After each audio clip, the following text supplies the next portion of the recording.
Agradecer el trabajo de todas esas organizaciones y personalidades que del ámbito internacional han demostrado un compromiso y un trabajo para conseguir la paz en Euskal Herria.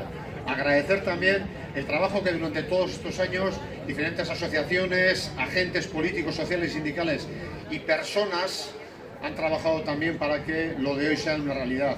Y felicitar a toda la sociedad vasca porque lo que hoy se ha conseguido es un gran paso, un gran avance hacia esa realidad de paz completa que queremos en Euskal Herria. Está en el ADN de Eusko Alkartasuna trabajar por la paz, por la consecución de la paz, y con ese compromiso iniciamos en el año 2010 un trabajo, un compromiso con otros agentes políticos, sindicales y sociales para aquel acuerdo de Gernika que nos llevaba hacia un compromiso por conseguir la paz completa y duradera en Euskal Herria. De Gernika fuimos a Aiete, a Donosti, donde pues se consiguió cerrar una hoja de ruta para conseguir esa paz duradera y real que queríamos y que quiere y necesita la sociedad vasca. Y desde luego hoy lo que conseguimos en Arnaga es dar un gran avance para que esa paz sea una realidad.